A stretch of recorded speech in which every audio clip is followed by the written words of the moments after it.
guys! Welcome to my vlog! So for today's video, pupunta tayo ngayon sa Robinson's Antipolo para magbayad ng pag-ibig. Ayan, medyo na stranded lang tayo dito sa gasolinahan. Ay nga pala yung poging pamangkin ko. Ayan, napakabait. Pagtulog. Yeah. Stranded tayo dito sa gasoline station dahil sobrang lakas ng ulan. Wala kaming dalang raincoat. Ayan, guys.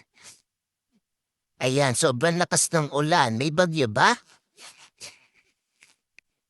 Ayan, nandiyan si Mama Police. Ayan, kaya nag-stay muna kami dito ng pogi ko pamangkin. At fast forward, guys. At ito'y nahanap ko nga yung pamangkin kong pogi at katatapos ko lang magbayad ng pag-ibig. Eto na. Okay na. So ngayon, guys, pupunta kami ng pogi kong pamangkin sa food court para kumain dahil gutom na kami parehas. So guys, wala na nga pala yung branch ng pag-ibig malapit sa Shopwise. So nandito na sila ngayon sa Robinson's Antipolo. So yung mga gusto magbayad yan, dito kayo, didiretso. So ito na nga guys, fast forward. So namasyal muna kami ng pogi kong pamangkin. At may nakita akong mga design dito at ito na nga, nag-posing na ako. Yan. Yan, medyo pinas forward ko na guys dahil ang dami namin pinuntahan ng pogi kong pamangkin. Ayan, nagpapagutom kami kasi hanap kami ng masarap na kainan. So ito namin na rin tabing piano, konting pindot lang, baka mapagalitan tayo. So ito na nga, ito may mga kainan dito kaso di namin sure kung masarap. Tapos dito naman sa bandang gitna, meron ditong kainan pero mga pomo na yung pagkain, mga lutong bahay.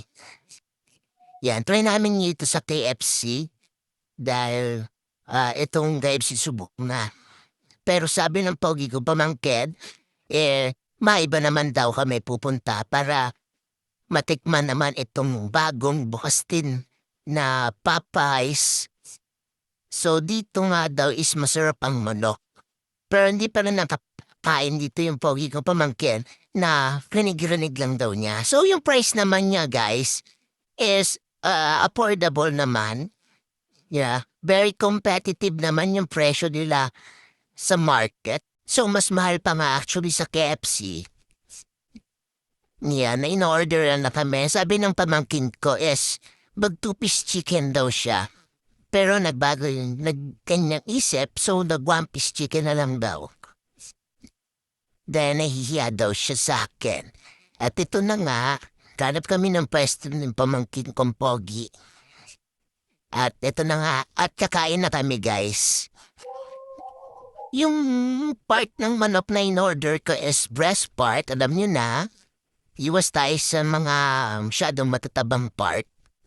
Yan yung sa aking poging pamangkin ay sa rib part naman yung in-order niya. Gusto niya din na medyo mabuto mayon. At speaking of, yung aking poging pamangkin na yan, is napakabait niyan pagtulog. Sabi ko nga dyan is mag-Muslim na lang kasi napaka-lover boy. Yan. Sabi niya, next time na lang daw. Ayan, at kumakain na kami. Yan. At sarap ng manok nila. Guys, yung gravy nila is padalo din.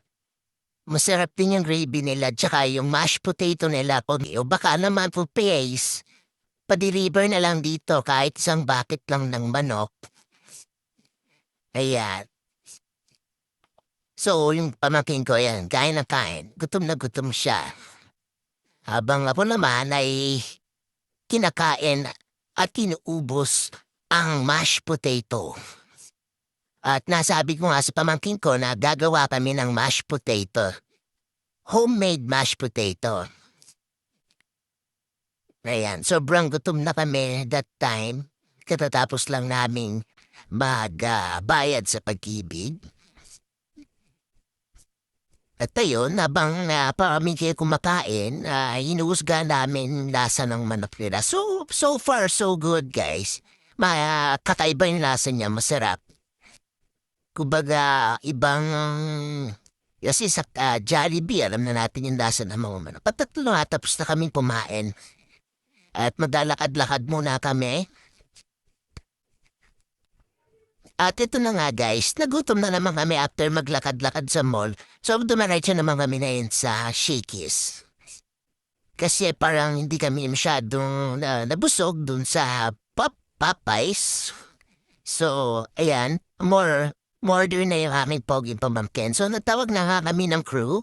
Kasi di namin na malaman kung ano yung orderin namin. So guys, technique lang dyan ha. Pag di nyo alam yung orderin nyo, tanong nyo lang guys yung kung ano yung best seller nila. Ha, yun lang ang technique. Kasi Ben, yun yung pinakamasarap kasi yun yung best seller nila. So, yun na nga. Order na kami ng best seller nila, special, in the house. Pizza. Ayan. Tapos na kaming umorder. So, waiting na lang kami guys dun sa pizza. Ayan. Ayan guys.